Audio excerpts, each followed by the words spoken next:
BBC বাংলার television অনুষ্ঠান BBC প্রবাহে আপনাদের সবাইকে স্বাগত জানাচ্ছি। আমি শারমিন রমা। শুরুতেই দেখে নেব আজ কি থাকছে।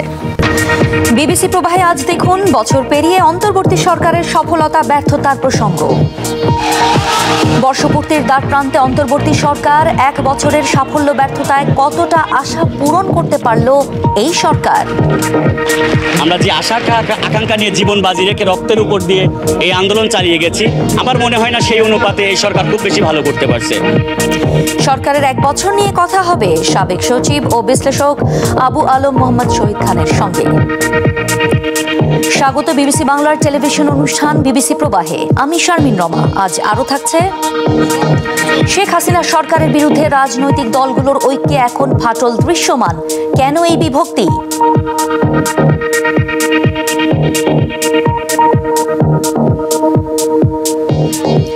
আজ থেকে বিশ্বের বিভিন্ন দেশের উপর কার্যকর হলো ট্রাম্পের নতুন শুল্ক।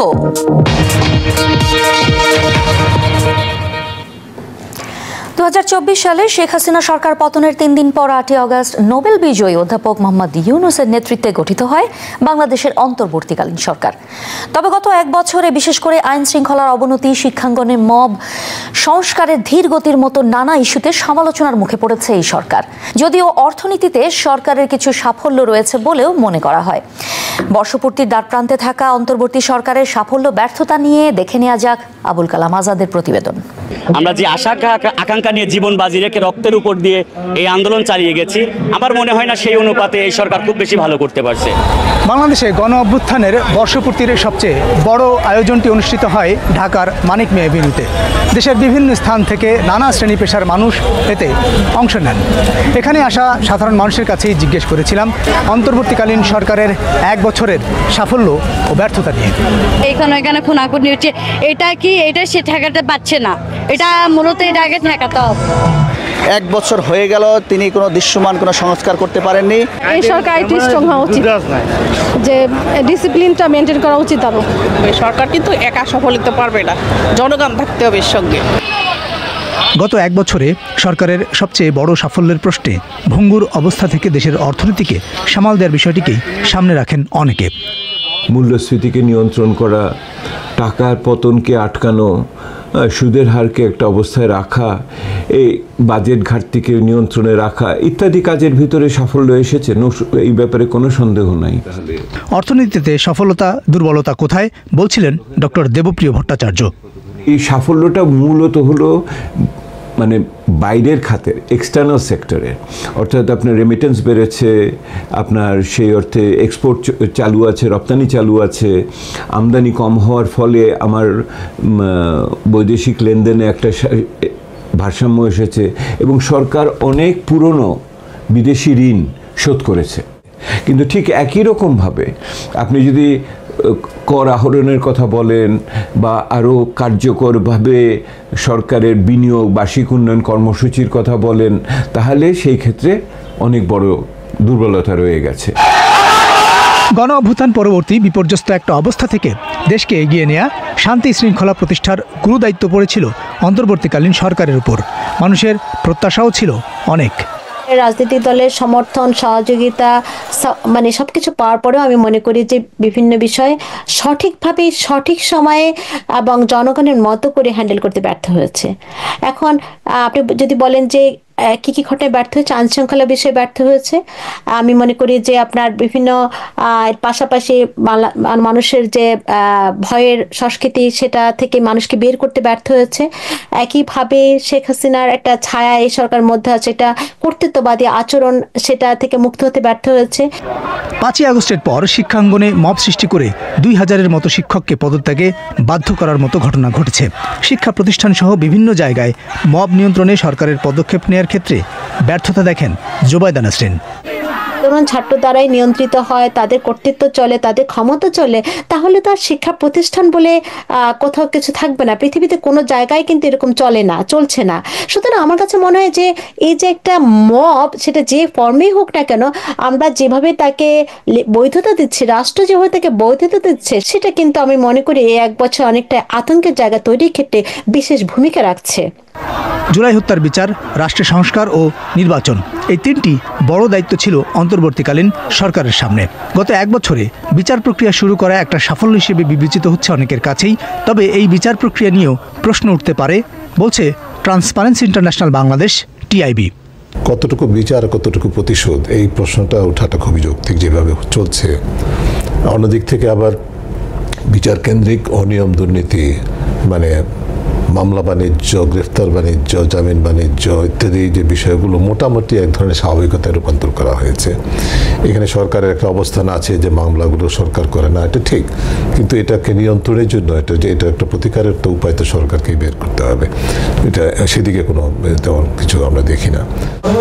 গণঅভ্যুত্থানের পর বাংলাদেশে বিভিন্ন খাতে সংস্কার করার একটা জোরালো দাবি উঠেছিল। গুরুত্বপূর্ণ সংস্কার ছাড়া নির্বাচন নয়, এমন আলোচনাও রয়েছে। অন্তর্বর্তীকালীন সরকার রাষ্ট্রের বিভিন্ন মৌলিক সংস্কার করতে বেশ কিছু কমিশনও গঠন করে, কিন্তু সংস্কারের অগ্রগতি নিয়েও সমালোচনা করেন টিআইবির নির্বাহী পরিচালক ইফতেখারুজ্জামান, যিনি দুদক সংস্কার কমিশনের প্রধান ছিলেন, আছেন জাতীয় ঐক্যমত্য কমিশনেও।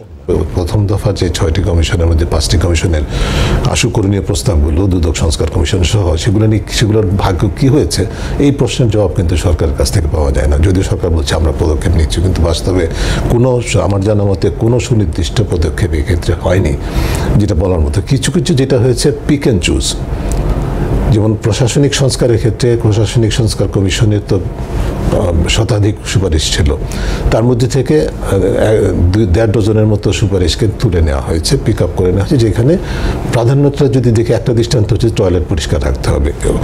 বাংলাদেশের প্রশাসন সংস্কারের যে মৌলিক জায়গাগুলো সেগুলো কোথায়? বাংলাদেশে অভ্যুত্থান পরবর্তী অন্তর্বর্তীকালীন সরকারের কাছে আশা, ভরসা ও প্রত্যাশা ছিল বিশাল। এক বছরে সেই চাহিদা পূরণ করা সম্ভব নয়, সেটি যেমন সত্য, সেই সঙ্গে বিশ্লেষকরা এটাও বলছেন সুশাসন এবং গুণগত পরিবর্তন দৃশ্যমান করতে এক বছর খুব কম সময়ও নয়। Abul Kalam Azad, BBC news Bangla. সাবেক সচিব ও বিশ্লেষক আবু আলম মোহাম্মদ শহীদ খান আছেন সঙ্গে। আপনাকে অনেক ধন্যবাদ বিবিসি প্রবাহে যোগ দেওয়ার জন্য। এক বছর হয়ে এলো এবং সরকার নানা রকম সমালোচনার মুখে পড়েছে। নির্বাচনের সময় ঘোষণার হিসেবে এখনো আরও বেশ কয়েক মাস সময় সরকারের হাতে আছে। প্রধান উপদেষ্টা আজকে বলেছেন যে আজকে থেকে অন্তর্বর্তী সরকারের দ্বিতীয় অধ্যায় শুরু। তো আপনার কি মনে হয় প্রধান উপদেষ্টার ভাষায় এই যে দ্বিতীয় অধ্যায়, এই দ্বিতীয় অধ্যায়ে সমালোচনা, বিতর্কের ঊর্ধ্বে ওঠার সুযোগ তাদের কতটা আছে?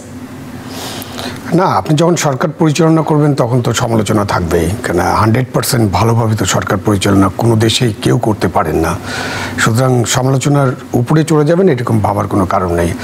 আমি যদি দেখি যে ডক্টর ইউনূস যখন আসলেন 8 তারিখে তখন কি বলেছিলেন, আমি যদি দেখি যে 25শে আগস্ট উনি যে একটা জাতির উদ্দেশ্যে ভাষণ দিয়েছিলেন, প্রথম ভাষণ, তখন কি বলেছিলেন, তো তার মধ্যে যেটা ছিল যে একটা বৈষম্যহীন, শোষণহীন বাংলাদেশ, মুক্ত বাতাসের বাংলাদেশ, সেটাতে 25 তারিখে ছিল যে উনি উদার গণতান্ত্রিক অসাম্প্রদায়িক বাংলাদেশ করার জন্য দৃঢ় প্রত্যয় ব্যক্ত করেছিলেন। এবং তখনই উনি বলেছিলেন যে এই যে মব করা যাবে না, তখনই উনি বলেছিলেন আইন বিচার হাতে তুলে নেওয়া যাবে না, এসব কথা ওনারা বলেছেন এবং উনি সরকার প্রধান হিসেবে এটা বলেছেন।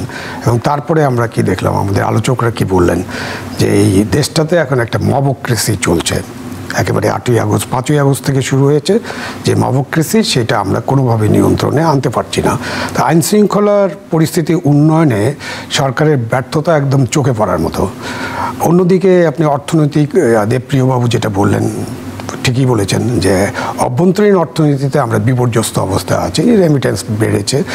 আপনার এটা বলা যায় যে ব্যাংক লুটের যে প্রবণতা হয়ে গেছিলো, ব্যাংকগুলোকে একদম খালি করে দেওয়া, সেটাই সরকার বন্ধ করতে পেরেছে। কিন্তু ব্যাংকগুলো তো চালু নেই, যেগুলো লুট হয়ে গেছে 10টা ব্যাংক 12টা ব্যাংকের কোনো খবর নেই, তারা কোনো গ্রাহককে ঠিকমতো টাকা দিতে পারে না, কোনো লোন দিতে পারে না। তো ব্যাংকিং সেক্টর যেভাবে ইনভেস্টমেন্টে আসবে সেটা কিন্তু হচ্ছে না, যার ফলে আমাদের অর্থনীতি কিন্তু একটা বড় চাপের মধ্যে আছে। আপনি যে সংস্কার, যেটা তারা বলেন যে আমরা সংস্কার করতে চাই, ওইখানে আরেকটা জিনিস বলেছিলেন উনি, যে ছাত্ররা হলো তার প্রাথমিক নিয়োগকর্তা, এবং উনি খুব গুরুত্বের সাথে ছাত্রদের এই আন্দোলনের গুরুত্বটা বলেছেন এবং ছাত্রদের পার্টিসিপেশনটা চাই এই গভর্নমেন্টের মধ্যে, এবং ছাত্ররা যেভাবে বলবে সেভাবে দেশ পরিচালনা করা হবে।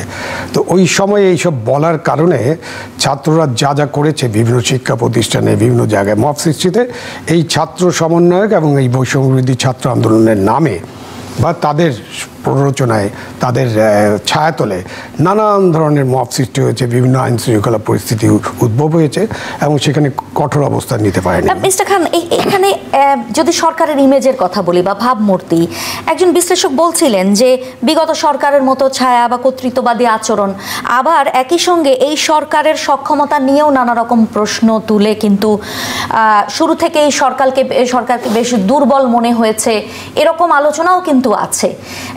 তাহলে কি বলছেন যে এই যে কথাগুলো আপনি বলছিলেন যে অনেক কিছুই ঘটেছে এবং যে আইন শৃঙ্খলার অবনতি বা যা যা ঘটে গেছে, মবক্রেসি ইত্যাদি, এসব কি তাহলে মানে এই সরকারের ইমেজটা কি সেভাবে দাঁড়িয়ে গেছে বলেই এই ঘটনাগুলো আমরা একের পর এক দেখছি? সরকার খুবই দুর্বল এবং সরকার কোনো বিষয়ে কঠোর হতে পারে না। যেমন ধরেন আপনি একটা পটিয়াতে একটা ঘটনা ঘটলো যেখানে একটা মব তৈরি করা হয়েছিল, একজনকে গ্রেফতার করার জন্য চাপ দেওয়া হলো, তখন সেখানকার পুলিশ অফিসার যিনি দায়িত্বে ছিলেন তিনি কিন্তু চেষ্টা করলেন যে না, মব করলে তো আমি গ্রেফতার করতে পারবো না, আমার কাছে তার বিরুদ্ধে কোনো নালিশ থাকতে হবে, অভিযোগ থাকতে হবে, অথবা তার বিরুদ্ধে এফআইআর থাকতে হবে, ওয়ারেন্ট থাকতে হবে। কিন্তু তিনি তো এটা করলেন এবং সেখানে একটা আন্দোলন গড়ে তোলা হলো, আরেকটা মব সৃষ্টি করা হলো, তারপরে সেই পুলিশ অফিসারকে আপনি বদলি করে দিলেন। তো এই সব করার মধ্যে দিয়ে সরকারকে খুব দুর্বল মনে হয় এবং সরকারের পরিচালনা খুব দুর্বল। মানে যে কোনো সেক্টরে, আপনি সব সেক্টরে যদি আমরা আলোচনা করি, সব সেক্টরে যারা যারা দায়িত্বে আছেন তারা বয়সের কারণে অথবা তাদের অনভিজ্ঞতার কারণে তাদের যে ডিসিশন মেকিং প্রসেসটা খুবই দুর্বল এবং তারা সঠিকভাবে, যেটা এই এক বছরের মধ্যে অন্য কি করা সম্ভব ছিল সেটা নিয়ে অনেক বড় আলোচনা হতে পারে, বাট একটা জিনিস তো এই এক বছরের মধ্যে করা সম্ভব ছিল যে আমরা একটা independent civil service, independent police service, independent judiciary গড়ে তোলার চেষ্টা করতে পারতাম। সেদিকে কিন্তু আমরা একদম আগাই নেই। আমরা বারবার ওই যখন কিছু ব্যর্থতা আসে, যখন নজর আসে, তখন ফেসিবাদের দোসররা আমাদেরকে করতে দিচ্ছে না, এরকম একটা কথাবার্তা বলেই নিজের দায় এড়ানোর চেষ্টা করে। কিন্তু এই যে সরকারের দুর্বলতা, ব্যর্থতার সুযোগও কোনো পক্ষ নিচ্ছে, এরকম আলোচনাও আছে, আপনার কি মনে হয়? আপনি সরকারে থাকলে আপনার ব্যর্থতা, দুর্বলতার সুযোগ তো নেবে। অতীত সরকারের যে অবিচার, অন্যায় এবং কর্তৃত্ববাদ, সেই কারণে তো অতীত সরকারের পতন হয়েছে। তা আপনি সরকারে থাকবেন, সরকার ঠিক মতো চালাবেন, এটাই জনগণের প্রত্যাশা। আপনি একেবারে 100% করতে পারবেন এরকম না, বাট আপনি 80-90%-এর বেশি করবেন। এমন তত্ত্বাবধায়ক সরকার, যেহেতু এটা নোবেল লরেটের নেতৃত্বে একটা সরকার হয়েছে, তাদের কাছে জাতির এবং জনগণের বিরাট প্রত্যাশা ছিল। এখন কিন্তু সেটা ফিকে হয়ে গেছে, জনগণের স্বপ্ন ফিকে হয়ে গেছে এবং জনগণ আশা হত হচ্ছেন বলে আমার মনে হয়। আমি যখন মানুষের সাথে কথা বলি, এবং আপনি তো ম্যান অফ দ্য স্ট্রিটের কিছু ইন্টারভিউ আপনারা দেখালেন। মিস্টার খান, এই যে যখন সরকার বলছে যে ফেব্রুয়ারিতে নির্বাচন হবে, নির্বাচন নিয়েও তারপরেও কিন্তু ধোঁয়াশা কাটেনি। আমরা দেখছি যে একটি নিরপেক্ষ সুষ্ঠু নির্বাচন এই সরকার করতে পারবে, সেই জায়গাটাতেও নানা রকম সন্দেহ অনেকে পোষণ করেন, সেই বিতর্ক চলমান। মানে এই সরকার কেন এরকম একটা আস্থার সংকটে পড়ছে? প্রথম দিন থেকে সরকার তার কাজটা ঠিকমতো করেনি। যখন আপনি বললেন যে আমি আইন শৃঙ্খলা আপনারা হাতে তুলে নেবেন না, কোর্টে মানে বিচারের প্রক্রিয়ার আগে নিজেই বিচার করবেন না, তো তখন সেই সময়ে আপনি আগস্ট মাসে বলতে পারেন যে না, খুবই দুর্বল ব্যবস্থা ছিল, পুলিশ স্টেশনগুলো আক্রমণের শিকার হচ্ছিল দেশব্যাপী। সেটা মেটিকুলাস ডিজাইনের অংশ কিনা সেটা নিয়ে আলোচনা হতে পারে, এবং সেনাবাহিনীকে বারবার বিতর্কিত করা হচ্ছিল। সব মিলিয়ে প্রশাসনকে বারবার বিতর্কিত করা হচ্ছিল। সব মিলিয়ে তারা যে তাদের যে দুর্বলতাটা তারা কাটিয়ে উঠতে পারেননি। কাটিয়ে উঠতে না পারার জন্য তাদের উপরে আস্থা বিশ্বাসটাতে একটা চির ধরে গেছে, এবং সেখানে আবার ইলেকশন নিয়ে তারা নানান ধরনের কথাবার্তা বলা শুরু করলেন। প্রথম বললেন যে অল্প কিছু সংস্কার হলে ডিসেম্বরে নির্বাচন, আর বেশি কিছু সংস্কার হলে জুনে নির্বাচন, মাঝখানে আবার একটা এপ্রিলের ব্যাপারটা আসলো, লন্ডন বৈঠকের পরে আবার ফেব্রুয়ারি আসলো, এখন আমরা ফেব্রুয়ারিতে আসি। সেটারও কিছু সম্পূর্ণতা থাকতে হবে, মানে কিছু কিছু কাজ করতে হবে। এর মাঝখানে আপনি দেখেন পিআর নিয়ে এবং অন্যান্য বিষয় নিয়ে আপনার কিছু দল, এনসিপি তো খুবই গোসা, জুলাই ঘোষণা নিয়ে একটা অপূর্ণাঙ্গ ঘোষণা, এই ব্যাপারে কোনো সন্দেহ নেই, এবং ইতিহাসটা ঠিকমতো তুলে ধরা হয়নি, এই ব্যাপারে কোনো সন্দেহ নেই। এটার একটা পুরো ব্যবচ্ছেদ করা যায়। কিন্তু এখন এনসিপি, জামাতে ইসলামী দলগুলো পিআর বা অন্যান্য বিষয় নিয়ে যেভাবে কথা বলছে, তারা এক সময় বলে তো তারা নির্বাচন হয়তো করবেই না, বয়কট করবে। তো তখন এই নির্বাচন ফেব্রুয়ারি মাসে হবে কিনা সেই ব্যাপারে সন্দেহ করার, তার মানে একটা সন্দেহ থেকেই যাচ্ছে বলছেন। তাহলে তো এই সরকারের সামনে সবচেয়ে বড় চ্যালেঞ্জ কি বলা যায় যে একটা গ্রহণযোগ্য নির্বাচন করা বা নির্বাচন করা, তো সেটা আসলে এখন তাহলে কতটা চ্যালেঞ্জিং হয়ে যাচ্ছে, এবং সরকার এখন এই মুহূর্তে কি করতে পারে? না, এটাই তো এই সরকারের সবচেয়ে বড় চ্যালেঞ্জ এবং প্রায়োরিটি হওয়ার কথা ছিল। আপনি যখন একটা ফ্যাসিবাদী শাসন ব্যবস্থার উচ্ছেদ হয় তখন তারপরে কি হয়, তারপরে একটা গণতন্ত্রে তো আপনাকে ফেরত আসতে হবে। এবং আমরা যে বিশ্বে যে গণতন্ত্রের চর্চা হচ্ছে সেটা হলো ভোটের গণতন্ত্র, হয় পার্লামেন্টারি ডেমোক্রেসি হবে অথবা প্রেসিডেন্সিয়াল ফর্ম অফ গভর্নমেন্ট হবে। তো সেই নির্বাচন নিয়েই তো তাদের মধ্যে নানান ধরনের কথাবার্তা। এবং উনি এটাও বলেছিলেন যে জনগণ যতদিন চাইবে ততদিন আমরা, মানে রাজনৈতিক দল, সিদ্ধান্ত রাজনৈতিক দলের। তারপরে মাঝখানে তো আবার আসলে 5 বছর নাকি চাই, ঈদের জামাতে কারা বললো টললো, তারপরে উনিও সেটা বিভিন্ন ইন্টারভিউতে বললেন। তার ফলে একটা কনফিউশন ক্রিয়েট হয়ে গেছে। এবং এনসিপির সাথে এই সরকারের যে দহরম মহরম হবনবিং এবং এনসিপিকে যেভাবে সরকারি পৃষ্ঠপোষকতা দেওয়া হচ্ছে, সরকার বলার জন্যই তো দেওয়া হয়, নাহলে তাদেরকে প্রোটোকল দেবে কেন, তাদেরকে সার্কিট হাউস দিবে কেন, তাদেরকে হাজার হাজার পুলিশ দিয়ে পাহারা দিবে কেন? তারা যেখানে যাবে, মানে সব জায়গায় করেনি, কয়েক জায়গায় করেছে, ডগ স্কোয়াড দিয়ে পরীক্ষা নিরীক্ষা। তো এর ফলে সরকারের কিংস পার্টি কেউ কেউ বলে, আমার কাছে তো মনে হয় যে এনসিপি হলো একটা সরকারি দল। সুতরাং এই সরকারের একটা রাজনৈতিক দল আছে যারা নির্বাচনে অংশগ্রহণ করবে, সুতরাং এই সরকারের নিরপেক্ষতা নিয়েও প্রশ্ন আছে। তো আপনি যদি ভালো নির্বাচন করতে চান তাহলে হয়তো আমাদেরকে চিন্তা করতে হবে যে আমরা তত্ত্বাবধায়ক সরকারের ব্যবস্থায় ফিরে যাব কিনা, সেটার সুযোগ কিন্তু সৃষ্টি হয়েছে। ধন্যবাদ আপনাকে বিবিসি প্রবাহে কথা বলার জন্য। বাংলাদেশে 1 বছর আগে শেখ হাসিনার সরকারের বিরুদ্ধে আন্দোলন গড়তে প্রায় সবগুলো রাজনৈতিক দল ঐক্যবদ্ধ হয়ে মাঠে নেমেছিল। তবে সেই ঐক্যে ফাটল এখন দৃশ্যমান। মূলত নির্বাচন সংস্কার সহ নানা ইস্যুতে দলগুলো নিজ নিজ স্বার্থকে প্রাধান্য দেওয়ার কারণেই কি এই বিভক্তি? তাফসির বাবু জানাচ্ছেন আরো। জুলাই ঘোষণাপত্রের আগের মুহূর্ত রাজনৈতিক দলগুলো একসঙ্গে এক মঞ্চে, কিন্তু অনুষ্ঠান শেষ হতেই দলগুলোর ঐক্যের ভেতরে বিভক্তি স্পষ্ট হতে শুরু করে। বিএনপি ঘোষণাপত্রকে স্বাগত জানায়, কিন্তু হতাশার কথা প্রকাশ করে জামায়াত, এনসিপি, গণ অধিকার পরিষদ। এমনকি অনুষ্ঠান বর্জন পর্যন্ত করে বামপন্থী দুটি দল। আমরা এবার একটা নির্বাচিত সরকারের কাছে। একই দিনে প্রধান উপদেষ্টা জাতির উদ্দেশ্যে ভাষণে ফেব্রুয়ারিতে নির্বাচনের ঘোষণা দেন। একে দলগুলো স্বাগত জানালেও বিভক্তির রেশ ঠিকই থেকে যায়। এখন পর্যন্ত প্রশাসনের মধ্যে আমরা নিরপেক্ষ চরিত্র দেখতে পাই নাই, তাহলে এই প্রশাসন কিভাবে একটা নিরপেক্ষ নির্বাচন করবে? পিয়ার নিয়ে কোনো সিদ্ধান্ত হওয়ার আগেই নির্বাচনের মাস নির্ধারণ করা, জনদাবির প্রতি স্পষ্টত উপেক্ষা করা, এই জনদাবির বিষয়ে কোনো সিদ্ধান্ত হওয়ার আগে নির্বাচনের তফসিল ঘোষণাপত্রর কার্যক্রম শুরু করবেন না। বিএনপি মনে করে এই ঐতিহাসিক ঘোষণা বাংলাদেশে রাজনৈতিক অচল অবস্থা কাটিয়ে উঠবে এবং গণতন্ত্রের উত্তরণের পথকে সুগম করবে। প্রধান উপদেষ্টা বড় রাজনৈতিক দলগুলোর সাথে আলাপ আলোচনা না করে একতরফাভাবে এই ঘোষণা দিয়েছিলেন। এটা খুবই ভালো হতো রাজনৈতিক দলগুলোর সাথে আলাপ করে কনফিডেন্স এলে যদি এই ঘোষণাটি দিতে পারতেন। তবে দলগুলোর বিভক্তিটা যে এখনই হলো তা নয়। 1 বছর আগে যখন বাংলাদেশে শেখ হাসিনা সরকারের বিরুদ্ধে রাজনৈতিক ঐক্য তৈরি হয়েছিল, শেখ হাসিনার পতনের পরপরই সেই ঐক্যে ফাটল ধরতে শুরু করে। কিন্তু সেই ফাটলের কারণ কি? 5ই আগস্টের পরে যেটা হলো যে সকলের অংশীদারিত্ব পরিণত হলো ভাগ বাটোয়ারাতে। আগে যেটা ছিল আমি অংশীজন হতে চাই, আন্দোলনের অংশীজন হতে চাই, কিন্তু কেউ দেশ গঠনের অংশীজন হতে ছিল না। সকলের, ইনক্লুডিং দ্য গভর্নমেন্ট, সকলের জন্য একটা কেন্দ্রবিন্দু হয়ে গেল হচ্ছে ক্ষমতার ব্যবহার এবং ক্ষমতার ভোগ। আপনি দেখবেন যে 5ই আগস্টের পরে কি বৃহত্তর দল বলেন বিএনপি, অথবা আমাদের সদ্য পুষ্পটিত দল বলেন এনসিপি, অথবা আমাদের জামাত ইসলাম, দেখবেন প্রত্যেকের মূল আগ্রহের বিষয় হচ্ছে কিভাবে ক্ষমতায় যাওয়া যায় এবং ক্ষমতার চর্চাটাকে নিশ্চিত করা যায়। ক্ষমতায় যাওয়া বা ক্ষমতার চর্চার যে বিরোধ, সেটা রাজনীতিতে প্রথম হাজির হয় নির্বাচন ও সংস্কার ইস্যুতে। বিশেষ করে বিএনপি ডিসেম্বরের মধ্যে নির্বাচনের দাবি জানালে এর বিরোধিতা আসে জামায়াত সহ অভ্যুত্থানের ছাত্র নেতাদের পক্ষ থেকে।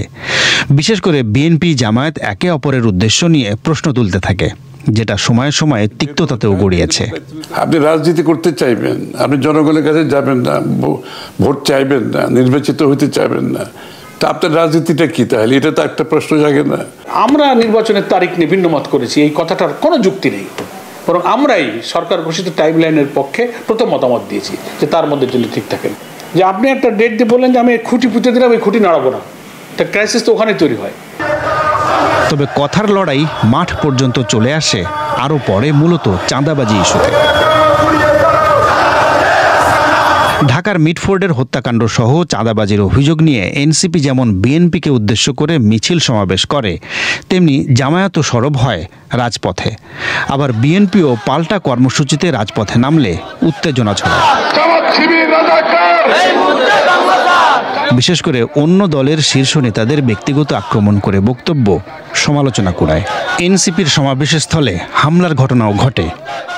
চাঁদাবাজের বিরুদ্ধে সব দল বক্তৃতা করতেছে, কিন্তু একটা দল জিনিসটাকে নিজের দিকে টেনে নিয়ে বলছে এটা আমার বিরুদ্ধে কথা বলা হইতেছে। আর তো কোনো দল বলে না। আমরা কোনো দলের নাম উল্লেখ করে স্লোগান দিইনি, বক্তৃতাও কোনো দলের নাম বলা হয়নি। আমরা বলেছি সমাজের চাঁদাবাজদের প্রতিহত করো। যারা স্থানীয় পর্যায়ে ক্ষমতাশালী তারা আসলে অন্য দলকে সেই জায়গাগুলিতে স্পেস দিতে চান না। বাংলাদেশে পেশিশক্তি নির্ভর যে রাজনীতি অতীতে ছিল সেটা এখনো পর্যন্ত ক্রিয়াশীল অবস্থায় বাংলাদেশে আছে এবং অন্য কাউকে স্পেস দেয়া হবে না, এই মনোভাবের জায়গা থেকেই মূলত মাঠ পর্যায়ে এই সংকটগুলো ঘনীভূত হয়। এটার উদ্রেক কোত্থেকে হচ্ছে, শুরুটা কোথায়, কারা শুরু করেছে? তারা বিএনপি সম্বন্ধে একটা বিরূপ কিছু সৃষ্টি করার চেষ্টার মধ্যে এটা একটা অন্যতম চেষ্টা ছিল। এরকম ঘটনা তো বাংলাদেশে কতই ঘটতেছে।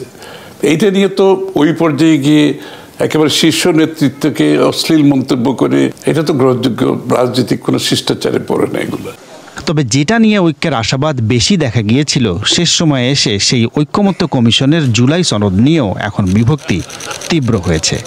জামায়াত, ইসলামী আন্দোলন সহ কয়েকটি দলের মতো এনসিপিও চায় নির্বাচনের আগেই জুলাই সনদের বাস্তবায়ন। বিএনপি বা তার সঙ্গে সমমনা কয়েকটি দল তারা মনে করেন যে সংস্কারের বিষয়টা আসলে পরবর্তী নির্বাচিত সরকার তাদের কর্তব্য। কিন্তু যদি এরকম পরিস্থিতি তৈরি হয় যে সংস্কারের বিষয়গুলো আমরা আলোচনা করলাম কিন্তু সেটা কার্যকর করার পথ আমরা খুঁজে পেলাম না, তাহলে মোটা দাগে আমাদের সমস্ত আলোচনা, আমাদের সমস্ত প্রচেষ্টা সেগুলো আসলে বিফলে যাবে। তবে এটা ঠিক, দলগুলোর মধ্যে বিভক্তি স্পষ্ট হলেও সেটা মোটা দাগে সাংঘর্ষিক পরিস্থিতি তৈরি করেনি। কিন্তু প্রধান উপদেষ্টা যখন নির্বাচনের ঘোষণা দিয়েছেন, তখন সময় গড়ানোর সঙ্গে সঙ্গে দলগুলো যখন সর্বশক্তি নিয়ে মাঠে নামবে, তখনই রাজনৈতিক ঐক্য নাকি বিভক্তি কোনটা বড় হয়ে উঠবে সেটা স্পষ্ট হবে। তাফসির বাবু, বিবিসি নিউজ বাংলা। বৃহস্পতিবার কার্যকর হলো বাংলাদেশ সহ বিভিন্ন দেশের উপর মার্কিন প্রেসিডেন্ট ডোনাল্ড ট্রাম্পের ঘোষিত নতুন শুল্ক। এর মধ্য দিয়ে ট্রাম্পের নেতৃত্বে চলমান বাণিজ্য যুদ্ধ আরও তীব্র আকার ধারণ করতে যাচ্ছে বলে মনে করছেন বিশ্লেষকরা। মার্কিন যুক্তরাষ্ট্রে পণ্য রপ্তানির ক্ষেত্রে দেশটির প্রেসিডেন্ট ডোনাল্ড ট্রাম্প বিভিন্ন দেশের ওপর নতুন করে যে শুল্ক বসিয়েছেন সেটি কার্যকর হয়েছে বৃহস্পতিবার। এদিন মধ্যরাতে ট্রাম্প তার সামাজিক যোগাযোগ মাধ্যম ট্রুথ সোশ্যালে লেখেন, এখন মধ্যরাত বিলিয়ন বিলিয়ন ডলারের শুল্ক আমেরিকায় ঢুকছে। যুক্তরাষ্ট্রের নতুন এই শুল্ক হার কার্যকর হওয়ার মধ্য দিয়ে ট্রাম্পের নেতৃত্বে চলমান বাণিজ্য যুদ্ধ আরও তীব্র আকার ধারণ করতে যাচ্ছে বলে মনে করেন বিশ্লেষকরা। তাদের মতে যেসব দেশের সঙ্গে চীন ও রাশিয়ার ভালো ব্যবসায়িক সম্পর্ক রয়েছে সেসব দেশগুলোই মূলত ট্রাম্পের বাড়তি শুল্কের লক্ষ্যবস্তুতে পরিণত হয়েছে। এরই অংশ হিসেবে নতুন শুল্ক কার্যকর হওয়ার আগ মুহূর্তে বুধবার ভারতের ওপর অতিরিক্ত 25% শুল্ক আরোপ করেন ট্রাম্প। নতুন করে শুল্ক আরোপ করায় দেশটিকে এখন যুক্তরাষ্ট্রে পণ্য রপ্তানির ক্ষেত্রে 50% হারে শুল্ক দিতে হবে, যা যুক্তরাষ্ট্রের যে কোনো বাণিজ্যিক অংশীদারের ওপর চাপানো সর্বোচ্চ শুল্কগুলোর মধ্যে একটি। বিশ্বের তৃতীয় বৃহত্তম জ্বালানি আমদানিকারক দেশ ভারত তার মিত্র দেশ রাশিয়ার কাছ থেকে যেভাবে তেল কেনা অব্যাহত রেখেছে সেটি বন্ধ করতেই নতুন করে শুল্ক আরোপ করেছে ট্রাম্প প্রশাসন। আগামী 27 আগস্ট থেকে বাড়তি এই শুল্ক হার কার্যকর হওয়ার কথা রয়েছে। তবে ট্রাম্পের এই সিদ্ধান্তকে অন্যায় এবং অযৌক্তিক বলে অভিহিত করেছে ভারত। ভারতের মতো ব্রাজিলও যুক্তরাষ্ট্রের 50% শুল্কের মুখে পড়েছে।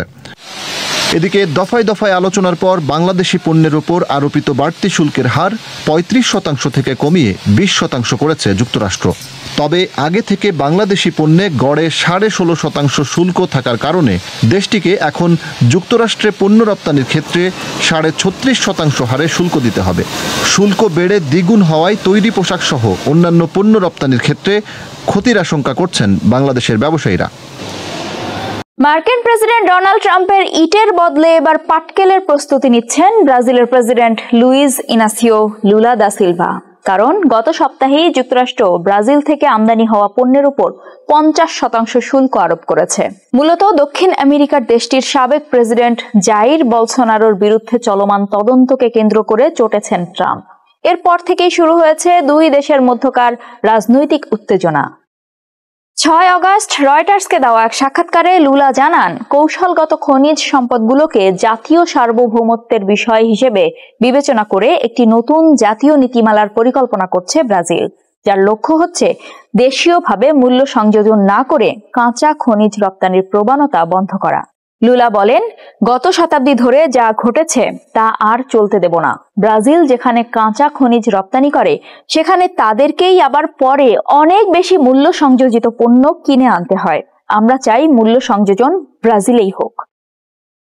মূলত সাবেক প্রেসিডেন্ট বলসোনারোর বিচারকে কেন্দ্র করে ব্রাজিলিয়ার উপর ক্ষুব্ধ ওয়াশিংটন। ট্রাম্প ঘনিষ্ঠ বলসোনারো 4 অগস্ট রাত থেকে গৃহবন্দী অবস্থায় আছেন। তার বিরুদ্ধে অভিযোগ 2022 সালের নির্বাচনে পরাজয়ের পর রাষ্ট্রীয় অভ্যুত্থানের ষড়যন্ত্র করার। তিনি অবশ্য এই অভিযোগ অস্বীকার করেছেন। ট্রাম্পের দাবি, ব্রাজিলের সাবেক নেতার উপর এই পদক্ষেপ নির্যাতনের শামিল। চীনের পর মার্কিন যুক্তরাষ্ট্র ব্রাজিলের দ্বিতীয় বৃহত্তম বাণিজ্য অংশীদার। বিশ্লেষকদের আশঙ্কা, ট্রাম্পের শুল্ক বৃদ্ধি দক্ষিণ আমেরিকার দেশটির উপর বড় ধরনের প্রভাব ফেলতে পারে। তবে দীর্ঘদিন ধরেই ট্রাম্প যুক্তরাষ্ট্রে গুরুত্বপূর্ণ খনিজ সরবরাহ নিরাপদ করার চেষ্টা করে যাচ্ছেন। তিনি অভিযোগ করেন, এই খাতে চীনের নিয়ন্ত্রণ প্রায় একচেটিয়া এবং এর বিকল্প হিসেবে প্রতিরক্ষা সহায়তার বিনিময়ে ইউক্রেনের সঙ্গে খনিজ সম্পদের চুক্তি করছেন। লুলা বলেন, বর্তমানে ব্রাজিলের খনিজ সম্পদের পূর্ণাঙ্গ মানচিত্র বা তথ্য ভান্ডার নেই। ফলে তার সরকার একটি জাতীয় খনিজ উপাদান ও মান পরিষদ গঠনের মাধ্যমে এই প্রক্রিয়া শুরু করবে। তিনি বলেন, এই পরিষদ ব্রাজিলের খনিজ সম্পদের উপর জাতীয় নিয়ন্ত্রণ নিশ্চিত করবে এবং দেশকে বৈশ্বিক শক্তি রূপান্তর প্রক্রিয়ায় নেতৃত্ব দানের সুযোগ করে দেবে। তবে এর ফলে ব্যবসায়ীদের জন্য কোনো জটিলতা তৈরি হবে না বলেও আশ্বস্ত করেন লুলা। বলেন, বিশ্বে খুব কম দেশই এই খাতে ব্রাজিলের মতো সুযোগ রাখে। মঞ্চে গলায় গলায় বন্ধুত্ব, কিন্তু পেছনে ঠাস করে শুল্কের চর। ডোনাল্ড ট্রাম্প আবার প্রমাণ করলেন, বন্ধুত্ব নয় বরং তার আসল প্রেম অনশোরিং, অর্থাৎ নিজ দেশে উৎপাদনই বড় কথা। ফলে ভারতের মতো বন্ধু দেশকেও ছাড় দিচ্ছেন না তিনি। সম্প্রতি ভারতের ওপর একেবারে 50% শুল্ক বসিয়ে দিলেন। আর রাশিয়ার থেকে তেল আমদানি করায় যেখানে অতিরিক্ত 25% বোনাস শাস্তি। এই শুল্ক শুধু চীনের তুলনায় নয়, এমনকি ব্রাজিল ছাড়া আর কোনো দেশ এত উচ্চ শুল্কের মুখোমুখি হয়নি। তেল কিনলেই 25% অতিরিক্ত শুল্ক, কাতার ভিত্তিক সংবাদ মাধ্যম আল জাজিরা জানিয়েছে। রাশিয়া থেকে আমদানি করা তেলের কারণে 6 আগস্ট ভারতীয় পণ্যের ওপর আরো 25% শুল্ক বসিয়েছে ট্রাম্প। এতে মোট শুল্ক দাঁড়িয়েছে 50%। অথচ ভারত প্রথম দিকেই যুক্তরাষ্ট্রের সঙ্গে বাণিজ্য আলোচনা শুরু করেছিল। মজার ব্যাপার হচ্ছে, মোদি ট্রাম্প এতদিন একে অপরকে মাই ফ্রেন্ড বলতেন, হাত ধরতেন, আলিঙ্গন করতেন। এখন সেই বন্ধুত্বের ফসল দুই হাতে উচ্চ শুল্ক। গত বছর ভারত যুক্তরাষ্ট্রের দ্বিপাক্ষিক বাণিজ্যের পরিমাণ ছিল $212 বিলিয়ন, যেখানে ভারতের ঘাটতি ছিল $46 বিলিয়ন। মোদি এই বাণিজ্যকে 500 বিলিয়নে নিয়ে যেতে চেয়েছিলেন, কিন্তু আলোচনায় মতবিরোধ দেখা দেয়। বার্তা সংস্থা রয়টার্স জানিয়েছে, শুল্ক আলোচনার অংশ হিসেবে নয়াদিল্লি কিছু মার্কিন পণ্যের ওপর শুল্ক কমাতে চাইলেও কৃষি ও দুগ্ধজাত পণ্য থেকে শুল্ক সরাতে অস্বীকৃতি জানায়। কারণ এই খাতগুলো ভারতের দরিদ্র জনগোষ্ঠীর জন্য অত্যন্ত গুরুত্বপূর্ণ। ফলে আলোচনা ভেঙে পড়ে। ট্রাম্প এতে ক্ষুব্ধ হয়ে ভারতকে মৃত অর্থনীতি বলে অভিহিত করেন এবং রাশিয়া থেকে অস্ত্র ও তেল কেনার জন্য নয়াদিল্লিকে শাস্তি দেওয়ার হুমকিও দেন। এখানেই শেষ নয়, মে মাসে ভারত ও পাকিস্তানের মধ্যে সংঘর্ষের সময় ট্রাম্প বারবার দাবি করেন তিনি যুদ্ধবিরতিতে মধ্যস্থতা করেছিলেন, কিন্তু ভারত তা অস্বীকার করে।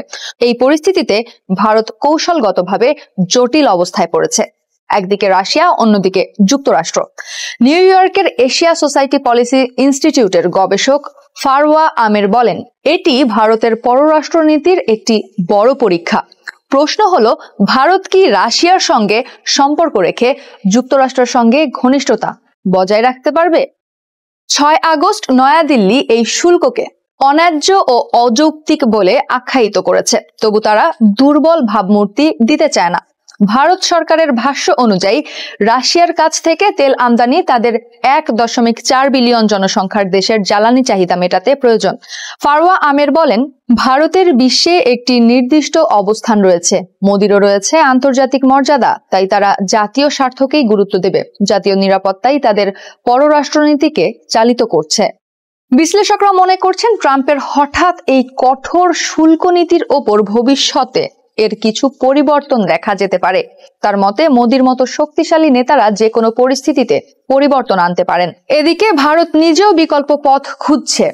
গত জুলাই মাসে যুক্তরাজ্যের সঙ্গে ভারতের একটি নতুন বাণিজ্য চুক্তি হয়েছে। ইউরোপীয় ইউনিয়নের সঙ্গে আরেকটি চুক্তি এখন আলোচনার টেবিলে।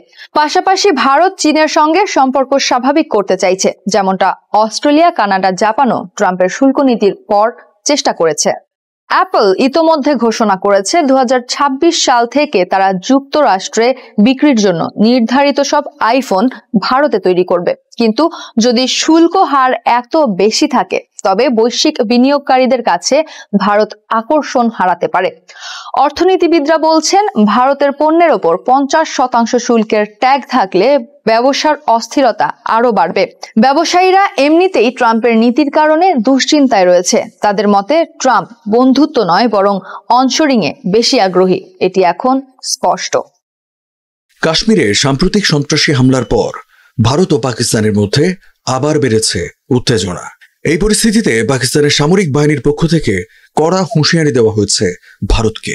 পাকিস্তান জানিয়েছে, যদি ভারত আবারও কোনো সামরিক অভিযান চালায় তাহলে এবার ভারতের পূর্বাঞ্চলের দিকে আক্রমণ করবে তারা।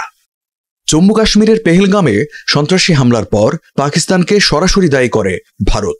জবাবে গেল মে মাসে ভারত অপারেশন সিঁদুর নামে একটি সামরিক অভিযান চালায়। ভারতীয় সামরিক বাহিনীর দাবি অনুযায়ী এই অভিযানে নিহত হয়েছে শতাধিক জঙ্গি। এর মধ্যে ছিলেন জয়েশ-ই-মোহাম্মদের মতো শীর্ষ সন্ত্রাসী সংগঠনের নেতা আব্দুল রৌফ আজহারও। তবে পাকিস্তান দাবি করেছে প্রাণ হারিয়েছে তাদের বেসামরিক নাগরিকরা, ক্ষতিগ্রস্ত হয়েছে সামরিক অবকাঠামো। এই হামলার স্মৃতি তরতাজা থাকতেই প্রতিশোধ হিসেবে নতুন হুমকি দিল ইসলামাবাদ। এই হুঁশিয়ারি এমন এক সময় এলো যখন দুই দেশের মধ্যে কূটনৈতিক সম্পর্কও তলানিতে। দুই পারমাণবিক শক্তিধর দেশের মধ্যে উত্তেজনা দক্ষিণ এশিয়ার নতুন করে বাড়াচ্ছে উদ্বেগ। পাকিস্তানের সামরিক বাহিনীর মুখপাত্র লেফটেন্যান্ট জেনারেল আহমেদ শরীফ চৌধুরী সম্প্রতি দ্য ইকোনমিস্টকে দেওয়া এক সাক্ষাৎকারে বলেন, এবার আমরা হামলা শুরু করব ভারতের পূর্বাঞ্চল থেকে। ভারতকে বুঝতে হবে তাদের যে কোনো জায়গায় আঘাত হানতে পারে পাকিস্তান। পাকিস্তানের বক্তব্যের পর ভারতের কিছু মিডিয়া থেকে পূর্ব ভারতের প্রসঙ্গ তুলে জড়ানোর চেষ্টা করা হয় বাংলাদেশকে। তবে পাকিস্তান সরকার এই প্রচেষ্টাকে উন্মাদ ও উদ্দেশ্য প্রণোদিত অপপ্রচার বলে করেছে প্রত্যাখ্যান। পাকিস্তানি কর্মকর্তারা স্পষ্ট করে বলেছেন, সেনা মুখপাত্রের বক্তব্যে পূর্ব ভারত বলতে বোঝানো হয়েছে কলকাতা, জামশেদপুর, রাঁচি, রাউরকেলা, ভুবনেশ্বর, পাটনা প্রভৃতি অর্থনৈতিক ও শিল্পকেন্দ্রগুলোকে। এই অঞ্চলগুলোতে রয়েছে ভারী শিল্প, বিদ্যুৎ উৎপাদন কেন্দ্র, বন্দর এবং আইটি হাব। অর্থনীতির প্রাণকেন্দ্র এসব অঞ্চল ভারতের ভেতরে গভীর হামলার লক্ষ্যবস্তু হতে পারে। দিল্লি কোনো ধরনের সামরিক আগ্রাসন চালালেই পদক্ষেপ নেবে ইসলামাবাদ। যুক্তরাষ্ট্রের মধ্যস্থতায় 10 মে যুদ্ধবিরতি কার্যকর হয় ভারত পাকিস্তানের মধ্যে। পাকিস্তানের অপারেশন বুনিয়ানুম মারসুস অভিযানে ভারতের 6টি যুদ্ধবিমান ও ডজন খানেক ড্রোন ধ্বংস হয় বলে দাবি করে ইসলামাবাদ। যুদ্ধবিরতির পর ওয়াশিংটনে মার্কিন প্রেসিডেন্ট ডোনাল্ড ট্রাম্পের সঙ্গে সাক্ষাৎ করেন পাকিস্তানের সেনাপ্রধান ফিল্ড মার্শাল আসিম মুনির। সেখানে ট্রাম্প তাকে সম্মানিত অতিথি আখ্যা দেন এবং বিরোধ থামাতে প্রশংসা করেন তার নেতৃত্বের। আসিম মুনির এখন প্রেসিডেন্ট হওয়ার প্রস্তুতি নিচ্ছেন এমন গুঞ্জনকে ভিত্তিহীন বলে দাবি করছে আইএসপিআর। মার্কিন যুক্তরাষ্ট্রের প্রেসিডেন্ট হিসেবে ডোনাল্ড ট্রাম্প প্রথম ও দ্বিতীয় মেয়াদে পুরোটা সময় রুশ প্রেসিডেন্ট ভ্লাদিমির পুতিনকে বিশেষ ছাড় দিয়ে আসছিলেন। মস্কোর ইউক্রেন আগ্রাসন, আন্তর্জাতিক আইন লঙ্ঘন এবং রাশিয়ার বিরুদ্ধে পশ্চিমাদের নিষেধাজ্ঞা সবকিছুর মধ্যেও ট্রাম্প পুতিনের হাত ধরে রাখতে সচেষ্ট ছিলেন। কিন্তু এখন সেই দৃশ্যপট বদলে যাচ্ছে। ট্রাম্প যেন ক্রমেই পুতিনের ওপর হতাশ ও ক্ষুব্ধ হচ্ছেন। যেন তার ধৈর্যের বাঁধ ভেঙে গেছে। বিষয়টা এমন যে পুতিনের ওপর ক্ষেপে গিয়ে ভালো বন্ধু মোদির ভারতের ওপর 50% শুল্ক আরোপ করে বসলেন। ট্রাম্প দ্বিতীয় মেয়াদে ক্ষমতায় এসে রীতিমতো হতাশ ও বিরক্ত হয়ে উঠেছেন পুতিনের ওপর। ইউক্রেনে যুদ্ধ বন্ধে পুতিন কোনো পদক্ষেপই নিচ্ছেন না, বরং যুদ্ধ আরো দীর্ঘায়িত করছেন। এমন অবস্থায় ট্রাম্প সরাসরি অর্থনৈতিক ও কূটনৈতিক চাপ প্রয়োগের কৌশল বেছে নিয়েছেন।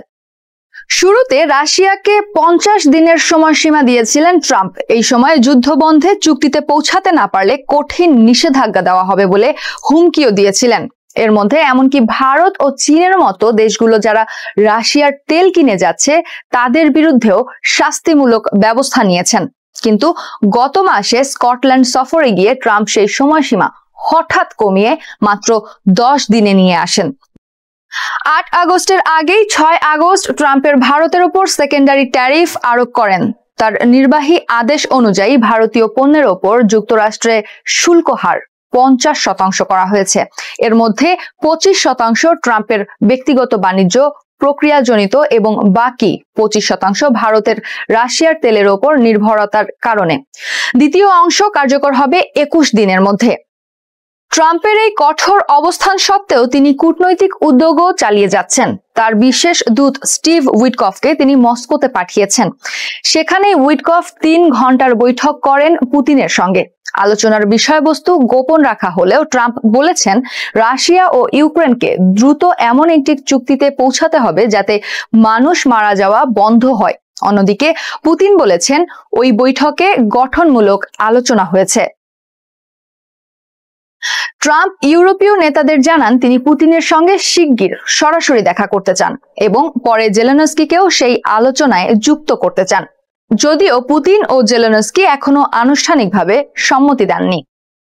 ট্রাম্পের এই অবস্থানের পরিবর্তন উল্লেখযোগ্য।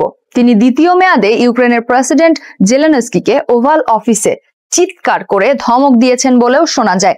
অথচ এখন তিনি ইউক্রেনকে অতিরিক্ত প্যাট্রিয়ট ক্ষেপণাস্ত্র দেওয়ার প্রতিশ্রুতি দিচ্ছেন। এমনকি সাবেক রুশ প্রেসিডেন্ট মেদভেদেভের একটি উস্কানিমূলক মন্তব্যের জবাবে ট্রাম্প দাবি করেন তিনি যুক্তরাষ্ট্রের 2টি পারমাণবিক সাবমেরিন রাশিয়ার উপকূলে পাঠিয়েছেন, যদিও এগুলো পারমাণবিক শক্তিচালিত না পারমাণবিক অস্ত্রবিহীন ছিল তা স্পষ্ট করেননি। ট্রাম্পের প্রধান কৌশল হলো রাশিয়ার অর্থনীতিকে চাপ দেওয়া, বিশেষ করে জ্বালানি খাতে। রাশিয়া এখনো তেল বিক্রি করে সবচেয়ে বেশি বৈদেশিক মুদ্রা অর্জন করে, যা সরাসরি যুদ্ধ খরচে ব্যয় হচ্ছে বলে দাবি ট্রাম্পের। ট্রাম্প প্রশাসন ভাবছে রাশিয়ার শ্যাডো ফ্লেট নামের গোপন ট্যাঙ্কারের ব্যবহারের ওপর নতুন নিষেধাজ্ঞা জারি করার, যারা পশ্চিমা নিষেধাজ্ঞা এড়িয়ে তেল পরিবহন করে যাচ্ছে। ব্রিটেন ও ইউরোপীয় ইউনিয়ন এরই মধ্যে বেশ কিছু রুশ ট্যাঙ্কার নিষিদ্ধ করেছে, কিন্তু যুক্তরাষ্ট্র এখনো পুরোপুরি পদক্ষেপ নেয়নি। ট্রাম্পের মতে যদি ভারত ও চীন রুশ তেল কেনা বন্ধ করে তাহলে রাশিয়ার মাসিক আয় $10 বিলিয়ন মতো কমে যেতে পারে।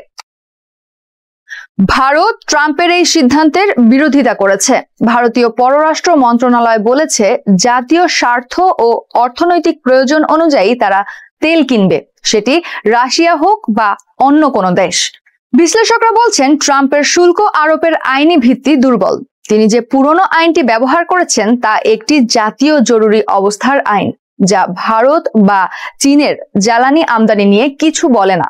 এছাড়া এই পদক্ষেপগুলো যুক্তরাষ্ট্রে মূল্যস্ফীতির ঝুঁকি বাড়াবে, কারণ বিশ্ববাজারে তেলের দাম বাড়বে। চীনের সঙ্গে ট্রাম্পের সম্পর্ক আরো জটিল, যদিও তিনি চীনকে শাস্তির হুমকি দিয়েছেন। চীন তার রেয়ার আর্থ মিনারেলস রপ্তানির ক্ষমতা দিয়ে বড় ধরনের চাপ প্রয়োগ করতে পারে। এটি একটি শক্তিশালী কৌশলগত হাতিয়ার। ফলে ট্রাম্প আপাতত ভারতের উপরই বেশি মনোযোগ দিচ্ছেন, কারণ ভারতের উপর যুক্তরাষ্ট্রের চাপ প্রয়োগের ক্ষমতা তুলনামূলকভাবে বেশি। বিশেষজ্ঞরা বলছেন এখনো অনেক ব্যবস্থা নেওয়ার সুযোগ রয়েছে। রাশিয়ার পারমাণবিক সংস্থা রস্টম, মহাকাশ সংস্থা রসকসমস, সার ও ধাতুর রপ্তানি এসবের ওপর পূর্ণ নিষেধাজ্ঞা দেওয়ার আহ্বান জানিয়েছেন ইউক্রেনের প্রেসিডেন্ট দফতরের প্রধান আন্দ্রি ইয়ারমার্ক। অন্যদিকে পশ্চিমা দেশগুলোর ব্যাংকে আটকে থাকা রাশিয়ার $300 বিলিয়ন রিজার্ভ জব্দ করে ইউক্রেনের পুনর্গঠনে ব্যবহার করার পরিকল্পনাও আছে। হার্ভার্ডের রাশিয়া তেল বিশেষজ্ঞ ক্রেইগ কেনেডি বলেন, রুশ তেলের ওপর পরিবহন ট্যাক্স বসিয়ে সেই অর্থ ইউক্রেনের জন্য বরাদ্দ দেওয়া যেতে পারে। সবচেয়ে গুরুত্বপূর্ণ প্রশ্ন হলো, ট্রাম্প আদৌ এসব কঠোর পদক্ষেপ বাস্তবায়নে আগ্রহী কিনা। এখনো পর্যন্ত তিনি যা যা করেছেন তা অনেকটাই রাজনৈতিক বার্তা দেওয়ার মতো। বাস্তবে রাশিয়াকে যে বার্তা দেওয়া প্রয়োজন, তোমরা এই যুদ্ধ জিততে পারবে না, সেই ধরনের কঠোর ব্যবস্থা তিনি এখনো নেননি। আটলান্টিক কাউন্সিলরের টরি টগিসের মতে, যদি মস্কো সফর থেকে উইটকফ খালি হাতে ফেরেন তাহলে ট্রাম্প আরো কঠোর অর্থনৈতিক ব্যবস্থা নিতে পারেন। সবাইকে শুভকামনা জানিয়ে আমি শারমিন রমাজ এখানে বিদায় নিচ্ছি। ভালো থাকবেন।